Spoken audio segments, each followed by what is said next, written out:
Happening now, we want to take you to Ontario Premier Doug Ford speaking to reporters after making a transit announcement. Let's listen in.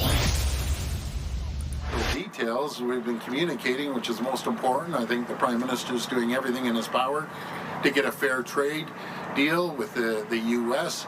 Dominic LeBlanc, which I've always said is an absolute champion. He's been down there working with the U.S. administration, working hard, again, making sure that we get a fair trade deal. And then Secretary Lutnick had a good conversation yesterday with him, and yeah, no, it was positive. It was positive, but it's very clear. You know, there's two countries in the world that have tariffs on the United States. One is China, that want to economically and militarily, eventually, you know, annihilate the U.S. economically, not militarily, but economically. And then there's Canada, that's been a member of the family for 200 years, that have fought shoulder to shoulder with the United States, that their #1 trading partner in the entire world, bar none, is Canada. We do $359 billion a year of products that we buy, not two-way trade, just the products we buy, $359 billion. To put it in perspective, that's more than Japan, China, Korea, UK, and France combined. So you have to respect your largest customer. U.S. is our largest customer. We respect them, but it has to go both ways. You can't have tariffs on one side and not the other. I still stand by what I say. Dollar for dollar, tariff for tariff.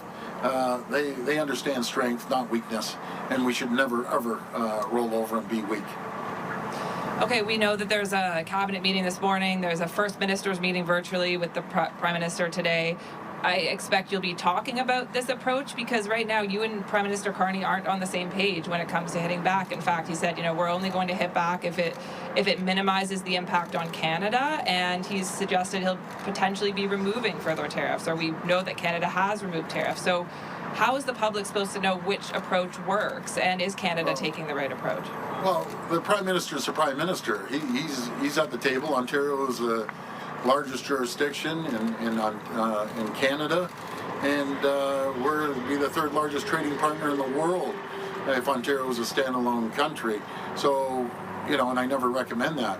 But I have to stand up for what I believe that's going to help Ontario. We have to stimulate the economy. And there's many tools to stimulate the economy, but I've been very vocal on this with the federal government, with people in public. First of all, you have to lower taxes. You have to this is economics 101, folks. You got to put money into people's pockets, and not get taxed to the highest rate of 54% is absolutely ridiculous. We have to reduce our taxes, the federal government, municipalities, and then you stimulate the economy. You put money back into companies' pockets, and by the way, we reduced the cost of doing business by $11 billion each and every year. It was 8, now it's jumped up to $11 billion.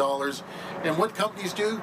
They reinvest it into their people, into technology, into infrastructure, into new equipment, and create more jobs. Folks, when we came into office, the budget was $150 billion.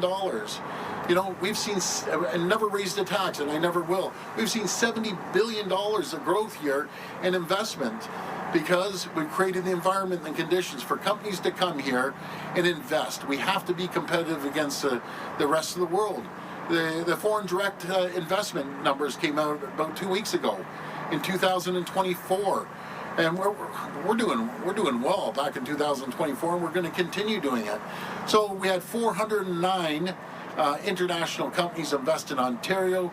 They invested $39.87 billion, so $40 billion, and created 25,000 jobs. And when I spoke to Vic Fedeli, my minister, he said the pipeline is full of companies coming here. That's not including the companies that are investing here in Ontario and expanding and hiring.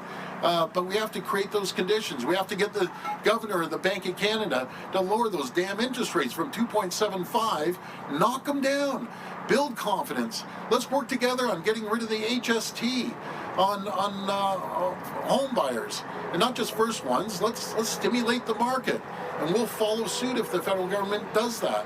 And for the municipalities, get rid of some of these DCs. I always say half a loaf is better than no loaf at all. And thank you, Mayor Del Duca, for doing that. And I know other other mayors are doing it as well.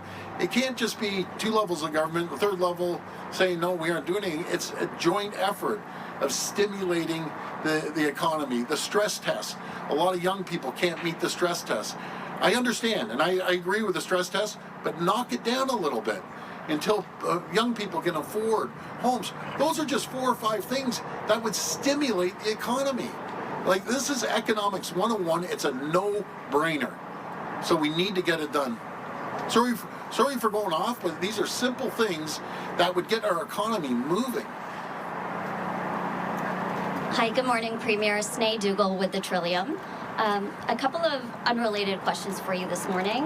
All right, we've been listening to a little bit of Ontario Premier Doug Ford updating reporters on what he's hearing about the ongoing trade and tariff talks Ottawa is having with the Trump administration. Ford urging Canadians to stand firm amid the trade turmoil, saying the U.S. is not respecting Canada, one of its largest trading customers.